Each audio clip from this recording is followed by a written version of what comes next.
The next one is going to be, I think, really quite interesting. It's going to be about the startup culture in Iran. And I know that Iran's been in the news a lot lately with the nuclear talks going on in Geneva, but also with the President Rouhani, who came into power last year. He actually, at the end of last year, he sent out a tweet talking about a new $1 billion fund that the government of Iran was going to set up. And there has been a lot of talk coming out of Iran about entrepreneurship. And so the next panel is going to be quite interesting. Usal Shahbaz will be moderating that panel. He will also be moderating the next panel. And this is an important housekeeping note. The next panel will be on what happened in first year of the angel investment regulations in Turkey, which is a very long and probably not a good title for a panel. It'll be about angels and regulations. It will be in Turkish, so if you need to get headsets for a translation, please do so before that panel starts. But on that note, I'd like to welcome Usal, who is he's the director. He's based in Ankara. He's the director of the Turkish Economy Policy Foundation. Something like that. What TEPAV? How do you TEPAV. translate that? The Economic Policy Research Foundation. Okay, Research Foundation. But you run the garage in Yes, Ankara, which is within TEPAV. It's an incubation center. Yeah, and I'm looking forward to. I'm going to go to Ankara next week, and I'm looking forward to that. But Yes. with that, please a round of applause, and he'll introduce the next panel. Thank you. So as Elmira said, I think when we come here in 3 years, come back, this may prove to be the most important panel of Startup Turkey 2014 because Iran is re-engaging with the world economy, and we have two distinguished panelists. Hamid Reza Ahmedi is with the Iran Entrepreneurs Association, please. And Neda Golshan is with the Sarava Venture Capital in Iran. Thank you. So welcome. Thank you. Welcome to Turkey. Thank you very much. Well, I did some homework before, coming here about Iran. But before that, let me make a brief point. I think in Turkey we are very much disengaged from our neighbors. Iran is our largest neighbor. And it is, as I said, re-engaging with the world economy. There is a big transformation going on. It's not only the nuclear talks, but there's also an economic transformation with Hassan Rouhani's presidency. A lot of important things are going on, and we are not really following it. 2 months ago, I was in Armenia, and they are very much excited about what's happening in Iran, and they know that they will be affected very positively. I think Turkey will also be affected quite positively. But Iran is our neighbor, also is our competitor. I checked some statistics when it comes to entrepreneurship, technology entrepreneurship. I think science and technology base is very important. And to emphasize how Iran is strong in science and technology, let me give you two statistics. One is the number of patents that Iran got in 2006 is the same with the number of patents that Turkey got in 2012. So we are 6 years late following Iran. The other statistic, in the World Economic Forum Science and Technology Education rankings, Iran ranks 32nd, Turkey ranks 100. So with this, I'd like to give the floor to the panelists and start with Hamid Reza. So I think Iran has a big science and technology potential, very big educational potential. But I also think that there are problems in turning this potential into an entrepreneurial economy because government has a large role, economy is protected, there are sanctions. So can you provide us a picture of the entrepreneurial community and what's happening in Iran recently? Yes, thank you, Usal. Yeah, there's a couple of areas where we might be ahead of Turkey, but as far as startups, I think we're realistically 5 or 6 years behind. But we're trying to catch up very fast. My organization, Iran Entrepreneurship Association, has an event every year. It's called Iran Web and Mobile Festival. And this year there were 9,000 websites and more than 1,000 mobile applications that participate in this annual competition. And what was missing from the ecosystem is just a startup community. And we organized the first Startup Weekend Tehran a year and a half ago. Myself, I'm a Startup Weekend facilitator and a big believer in Startup Weekend. And actually in the past 6 months, we've been helping local organizers have Startup Weekend in 10 different cities in Iran. So it's been a very flagship event as far as bringing everyone together, as far as grassroots startup movement.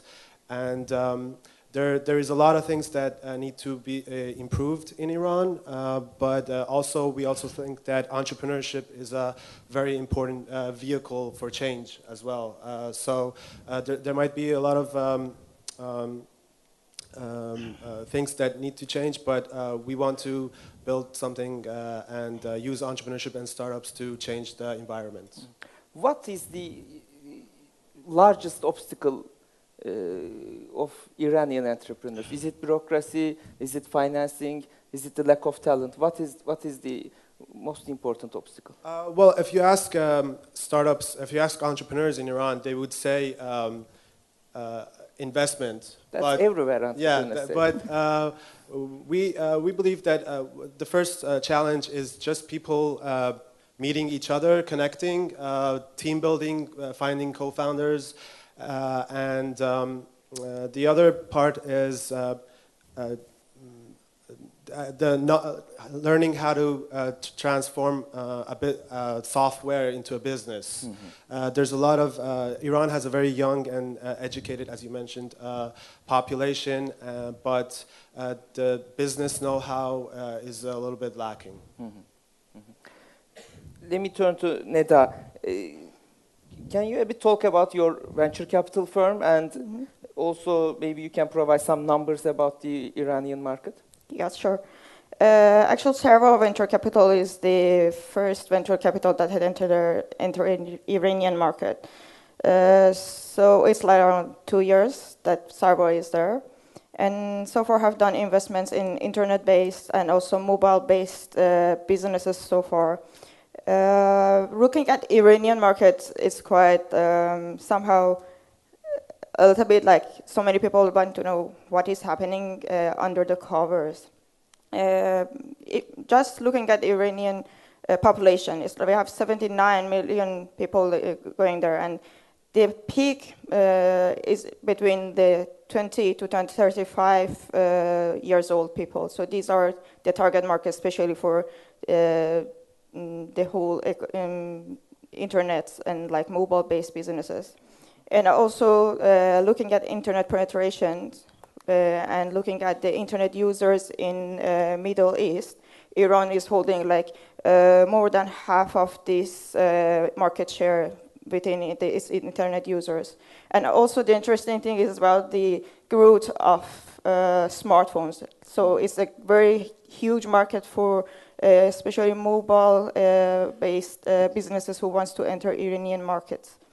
Looking at all these statistics, you can see that Iran can be a very attractive market. The other thing is about the regulations, especially about the governments and also the economy, which is changing little by little. And the government is more and more coming to support entrepreneurs by giving them different things as of funds, as of like for the taxations, legals, and exchanging a little bit on the regulations. Mm-hmm. Let me read this tweet by President Rouhani, which Elmira mentioned, and which was very interesting. He says, to support entrepreneurship based on developing knowledge economy, government set aside $1 billion for the innovation funds knowledge-based companies. Tell me, what is government doing in Iran to support entrepreneurship?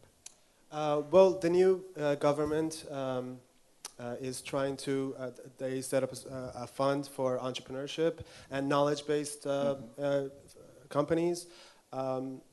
As entrepreneurs, we think that we shouldn't be dependent on government funding, but it's a nice bonus.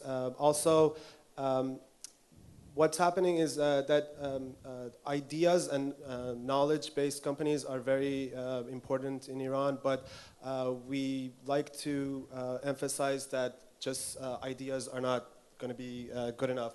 We need execution, and we need business savvy to take ideas and have successful startups. Are they supporting entrepreneurs with grants to companies or? Yes, it's great. Okay, okay. Is this the only venture capital firm in Iran, or there are others? The only private ones. Actually, back to your questions of these funds. This fund is allocated like for mostly like entrepreneurs and also like knowledge base, especially in nano and bio, which have been really great successes. Like and now they are trying to also shift it a little bit on the IT based. So that's why they are like organizing different events and also giving like different prizes, grants to them. And beside the venture capitals, like Sarva Venture Capital that is there, there are also 2 other governmental venture capitals there that are supporting like ideas. So they are investing. Yes, they are doing investments. Government supported. Government funds. support. I see. Tell me a bit about the universities. Is the university system, conducive to, fostering entrepreneurship in Iran? Recently, well, we've had the events that we've had, some of them like Startup Weekend, we've had them at universities, and it's great because I've heard like the president of one of our largest universities say that our mission is to foster entrepreneurship, and actually, like maybe a decade ago, it was to have just graduates, but now we want entrepreneurs to come out of the university system, not just people who have some knowledge about book knowledge, we want entrepreneurs who can deliver. So the president of Middle East Technical University in Ankara, when I was graduating 10 years ago, said exactly the same thing. So it's 10 years behind. Another issue that I think Turkey is behind Iran is this internet censorship kind of things, although we are catching up very quickly. Tell me, how do entrepreneurs operate in an environment where, Twitter is blocked, there are other sites which are blocked? Because entrepreneurs, at the end of the day, they overcome obstacles. So maybe you can also, give some lessons to Turkish entrepreneurs to overcome these kind of obstacles. Yes, well, part of the biggest challenge is that it was kind of unpredictable about which sites would get banned and filtered and not. But that's changing. It's becoming like a process that if there's something wrong with your content, you will be warned. And so that's better. At least you can predict like what you can do and what you can't. Yeah, there's a lot of ironies in this Iranian censorship because Twitter and Facebook are blocked, but the president and the foreign minister have verified Twitter and Facebook accounts. So it's, I think it's going to change it's going in the right direction, but very slowly. Yep. Any other thoughts on this? Actually, there have been like these censorships and blockages that also kind of made the people inside a little bit more creative. Not only on the finding the solutions on how to get connected, like you can see so many Iranians are on Twittering even, or doing Facebooking. And even on the blog spot, like for around like 2010, Iran have been like the second language in the blog sphere. So the thing is about also so many businesses in Iran is coming to also overcome these challenges. Like even like so many services like which is provided by like Google is also banned in Iran because of all the sanctions. And all these have also brought up some new businesses in the country who are working on their own ideas of having this, but in a localized market. Like we have Iranian like marketplace for Android markets, or Iranian like advertising networks. These are also like social networking is also another great businesses that is working now in like startup phases in Iran. That's an interesting point because because of this Chinese wall in Yeah. the internet, China also created some large companies. Exactly. But I think China is the only country in the world which has that size of a market. Iran, Turkey, these countries are not they don't have this critical size of market which can feed their own internet companies. So, but I think also your point about predictability was very important because with our new law, there will be a lot of problems of predictability of blocking. Anyways, are there any questions to our Iranian friends? No question. Please, Selin. If you can introduce yourself when you are asking the question. Hello, I'm Selin from Ankara Metro Technology Park. I would like to ask about how is the number of women entrepreneurship in Iran? Maybe Okay. we can start with you. Yes. Um, Actually, that's a good question. And also, just looking at it in this room, you also are gonna find out like this is not an issue only for the country, but also for the whole so many other cultures. I can say if you look at the statistics, even we got from the organization who is giving like licensing to all websites, that was interesting. Only 7% of the people who are having their own internet businesses are women, and the rest are men. But but this is a little bit changing. Like women's, you can see them so much in the businesses, but maybe not are yet have the courage or taking the risk of becoming the business owners. Let me ask you something. For young Iranians, what are their aspirations? Do they want to start a business in Iran, or are they constantly looking for an opportunity to go abroad? Because you also have a very strong diaspora, particularly in the United States as well as in Europe. So you have a lot of connections. For example, we don't have that. How does that play into the ecosystem? Well, that's a very good question. We have, I think, the largest brain drain in the world. A lot of people are leaving Iran.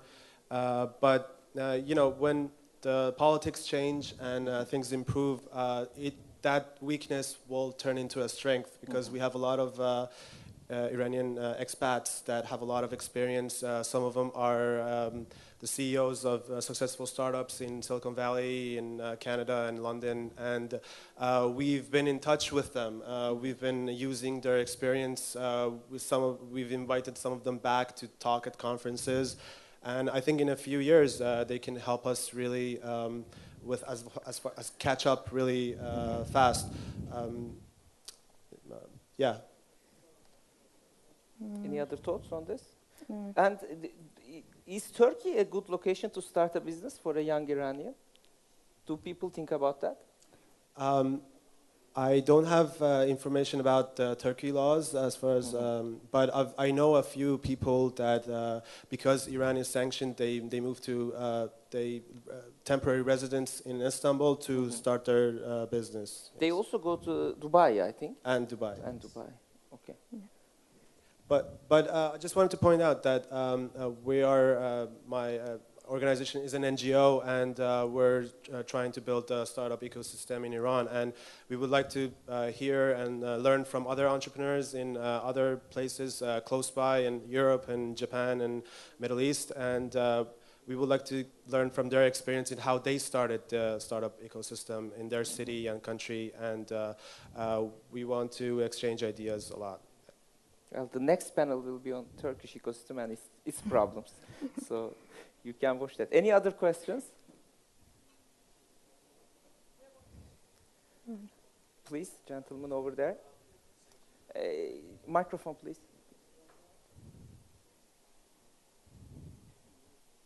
Just wonder if you can talk a little bit about how the sanctions regime affects you. On one side as an entrepreneur, on the second as a venture capitalist. What's your exit plan if there's a pretty strict sanctions regime on your companies? Let's start with the VC perspective. Okay. About the sanctions, like it have been like on the country for a long time. But one perspective is like little by little we are solving the problems regarding the sanctions. On the other hand, like we are on so many sites, like we cannot like even like for the internet bankings, for the money transfers. These can be some of the problems that we really have with the sanctions, and so for like what we are looking for is that Iran is now changing a little bit, especially on the regulations, and that's what we are looking for to see in few years. Yes, the sanctions have their pros and cons, mostly cons. We can't, as Neda mentioned, we can't use Visa or MasterCard, and some services are blocked in Iran, and some, that's aside from the services that Iran blocks itself.